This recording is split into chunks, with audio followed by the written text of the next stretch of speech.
J'aimerais te dire, ma très chère sœur en Christ, que la prière scripture est une prière puissante, même quand il s'agit de la maladie, même quand il s'agit des handicaps psychologiques.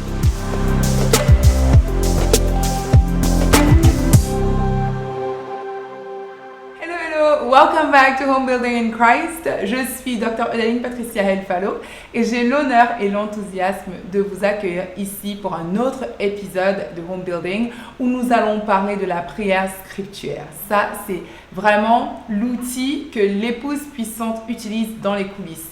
Et nous aurons l'opportunité aujourd'hui de parler d'un cas spécifique d'une chrétienne qui vit une situation urgente. Et nous allons pouvoir identifier le problème et nous allons pouvoir adresser ensemble une prière efficace pour elle. Donc, revenez dans quelques minutes et nous ferons juste ça. Alors, d'abord, c'est quoi la prière scripture, on se dirait? Alors, la prière scripture veut tout simplement dire la prière selon les Écritures. Donc, c'est prier sur la base de versets bibliques. Il y a un verset dans la parole, dans 1 Jean au chapitre 5, verset 14, qui dit que si nous prions selon la volonté de Dieu, alors nous pouvons être sûrs qu'il nous entend, et s'il nous entend, qu'il nous exauce.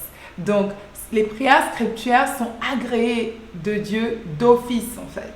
Et c'est pour ça qu'elles sont vraiment très puissantes. On peut avoir des prières scriptures qui sont vraiment sous forme de requêtes, selon Jacques au chapitre 1, verset 5. Jacques, en fait, nous recommande de prier pour demander de la sagesse quand nous en avons besoin, sachant que Dieu donne la sagesse librement, sans retenue. Mais lorsque nous prions ainsi, nous devons prier avec foi qu'il va nous la donner. Alors, sur cette base, on peut dire, sur la base de Jacques 1, verset 5, nous pouvons dire, Seigneur, je viens te demander la sagesse. Et je sais que tu vas me répondre parce que la parole dit que tu donnes sans réserve. Et je refuse de douter parce que Jacques 1,6 dit que si je doute, je n'aurai rien en retour. Donc voilà, ça c'est un exemple de prière scripture sous forme de requête. Mais on a aussi des prières scripture sous forme de déclaration. Donc Ésaïe 54 au verset 17 dit « Toute arme forgée contre toi sera nulle et sans effet. » Il s'adresse à ses serviteurs et à ses servantes, particulièrement le peuple d'Israël. Alors, on peut prendre ces versets-là et dire sur la base d'Ésaïe 54, verset 17, par exemple, je déclare que toute arme forgée contre moi, quel que soit ce que l'ennemi peut être en train de faire dans le secret contre moi, tout ça, c'est nul et sans effet. C'est établi et je le crois. Et quand on le fait, en fait, on est comme un canal que Dieu utilise pour parler contre tout ce qui pourrait nous nuire, en fait. Tout ce qui pourrait venir attaquer nos vies, nos projets. C'est aussi une autre forme de prière scripture que de déclarer ces paroles-là sur la base des versets bibliques. Ce qu'on va faire juste après, c'est de regarder notre graphe de prière scripture pour voir exactement quelles sont les différentes parties. Et après, nous allons écouter l'histoire de notre sœur chrétienne qui vit une situation d'urgence. Alors, quand nous regardons notre charte, ou notre graphe, on va dire en français, la première colonne, il s'agit d'identifier quel est le problème. C'est quoi en fait la crise? Première chose. Et on le fait avec le Saint-Esprit. La deuxième partie, c'est d'identifier quelle est la stratégie que nous allons mettre en place pour pouvoir adresser le problème qu'on a identifié dans la première colonne. Et la troisième partie, c'est de trouver effectivement quels sont les versets qui correspondront à la stratégie mise en place. Donc maintenant, nous pourrons écouter l'aveu de cette chrétienne qui vit une situation difficile. Voici la situation spirituelle d'une jeune épouse ayant une relation personnelle avec Jésus. Elle m'a autorisée à partager son histoire tout en gardant la discrétion sur son identité. Ainsi, les noms et visages ont été changés afin de garder l'anonymat. Kelly est une jeune femme mariée depuis plusieurs années à un jeune homme croyant qu'on nommera Anthony. Ils ont une fille, Cassie, qui nécessite un accompagnement considérable vu qu'elle a été diagnostiquée comme expérimentant des troubles du comportement sur le plan psychique. Kelly consacre ses journées auprès de sa fille lorsque cette dernière n'est pas à l'école ou avec son papa. Kelly ne travaille pas pour l'instant, mais Anthony, lui, a un bon travail qu'il prend au sérieux. Les deux parents s'occupent de leur fille tour à tour, mais Anthony a une relation extramaritale pour laquelle il envisage quitter officiellement son foyer actuel. Il a déjà enclenché la procédure de divorce. Après multiples prières, Kelly a décidé d'obéir au Seigneur en continuant à croire que Dieu restaurera son mari à elle et à sa fille et que bientôt les tentations et les pressions qui accablent Anthony feront partie du passé. Kelly note que depuis qu'elle fait des prières scripturaires et ciblées, elle voit des effets concrets sur l'attitude de son époux envers elle, et ceci même en termes de l'attraction qu'il ressent pour elle. Dans cette situation, il est vrai qu'elle est accablante à première vue. On a donc une jeune épouse qui se retrouve à élever sa fille sans le soutien constant sur le plan émotionnel, affectif de son mari. Alors, comment adresser la situation? Premièrement, il faut identifier c'est quoi le problème. La première chose qu'on peut voir, c'est qu'on est dans un cas d'adultère. Donc, l'époux regarde ailleurs que à sa femme, il pêche contre son épouse. La deuxième chose, c'est qu'on voit que l'époux va vers une demande de divorce. Il a déjà enclenché d'ailleurs une demande de divorce. Et on sait, selon la parole, que Dieu n'aime pas la séparation. Ce n'est pas ça son plan initial pour le mariage. La troisième chose, c'est qu'on voit qu'il y a un problème au niveau de la provision. Voilà. Le soutien de la famille est limité. Il est vrai que dans son aveu, elle a juste mentionné le fait que l'époux gagne bien sa vie, mais voilà, elle a aussi eu à expliquer sur le côté que sur le plan de la provision financière, ce n'est plus comme avant. Donc, quelles sont les stratégies que nous pouvons mettre en place? Donc, avec l'aide du Saint-Esprit, nous pouvons, par exemple, cibler le réveil spirituel du mari. Prier pour la foi de ce mari-là.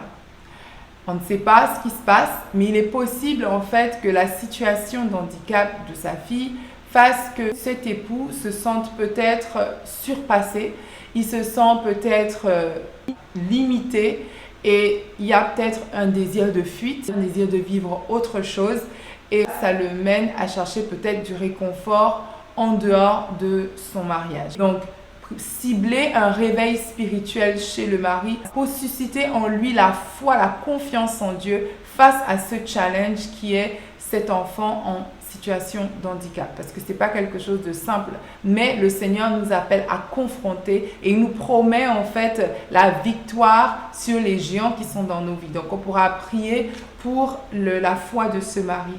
On pourra aussi prier pour renforcer l'unité maritale. Parce que clairement, le Seigneur a mis ces deux personnes ensemble et il est important que l'unité maritale soit renforcée pour que l'époux n'aille pas voir en dehors de son mariage pour se réconforter ou se satisfaire.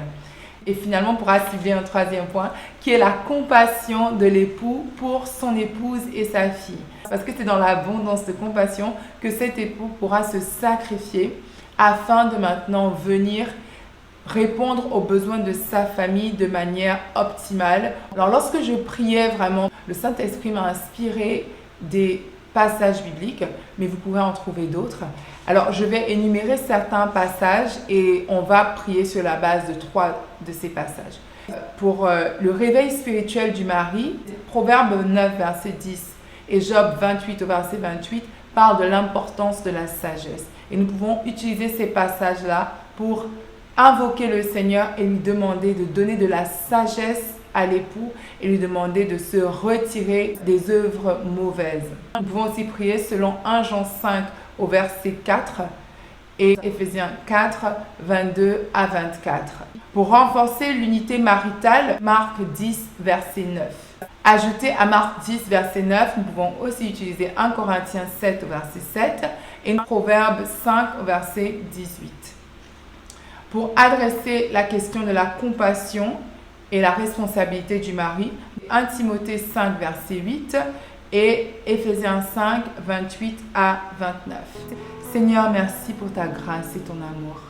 Merci parce que tu es tout puissant et tout capable. Merci Seigneur Jésus parce que ceux qui mettent leur confiance en toi ne sont jamais couverts de honte. Merci Éternel pour la vie de cette femme qui est maintenant en train de s'attendre à toi et qui veut voir ta puissance manifestée dans son couple. Sur la base de Éphésiens 4, verset 22, verset 24, qui dit « On vous a enseigné à vous débarrasser du vieil homme qui correspond à votre ancienne manière de vivre et se détruit sous l'effet des désirs trompeurs, à vous laisser renouveler par l'esprit dans votre intelligence et à vous revêtir de l'homme nouveau, créé selon Dieu dans la justice et la sainteté que produit la vérité. » Sur cette base, je proclame qu'en tant qu'époux en Christ, tu es maintenant libre de marcher dans la justice et la sainteté de Dieu pour laquelle tu as été créé. Je déclare que ton intelligence, époux, connaît le renouvellement du Saint-Esprit et tu ne te comportes plus selon ton ancienne manière de vivre. Sur la base de Marc 10 au verset 9, qui dit que l'homme ne sépare donc pas ce que Dieu a uni, je déclare qu'aucune femme ni aucun homme n'a le droit de séparer cet époux que tu es et cette épouse que tu es. Je consume ce désir de séparation au nom de Jésus-Christ. Et sur la base de 1 Timothée 5 au verset 8 qui dit « Si quelqu'un ne prend pas soin des siens, et en particulier des membres de sa famille proche, il a renié la foi et il est pire qu'un non-croyant. » Sur cette base, je déclare que toi, époux, tu prends soin des tiens, car tu es fils de Dieu. Tu subviens largement aux besoins de ton épouse et ta fille, et tu le fais comme Christ le fait pour l'Église. C'est au nom de Jésus-Christ que je déclare ces choses. Je prie aussi que toute femme qui est en train d'écouter cette prière et qui se trouve dans une situation similaire puisse saisir au travers de l'onction qui coule en ce moment la grâce de se tenir à la brèche pour son foyer. Que toute femme qui écoute cette prière puisse saisir cette prière comme un outil dans la guerre qu'elle mène pour la restauration de son époux et la restauration de la situation financière de son foyer. C'est au nom de Jésus-Christ que nous avons prié. Amen. Je voudrais aussi encourager une épouse qui se trouverait peut-être dans une situation difficile où elle a aussi un enfant qui est en situation d'handicap. J'aimerais te dire, ma très chère sœur en Christ, que la prière scripture est une prière puissante, même quand il s'agit de la maladie, même quand il s'agit des handicaps psychologiques. Alors, je t'invite vraiment à rechercher des versets bibliques qui parlent de la maladie et à les utiliser pour pouvoir proclamer, déclarer et demander la guérison de ton enfant, la restauration, la fortification de ton enfant. Et par la foi, le Seigneur répondra à ton cri, il répondra à tes requêtes. Avec ceci, je vous dis encore merci d'être resté jusqu'à la fin parce que c'est ainsi qu'on peut saisir les outils nécessaires. Et je vous dis à la prochaine pour un autre épisode de Home Building Christ. Ciao, ciao.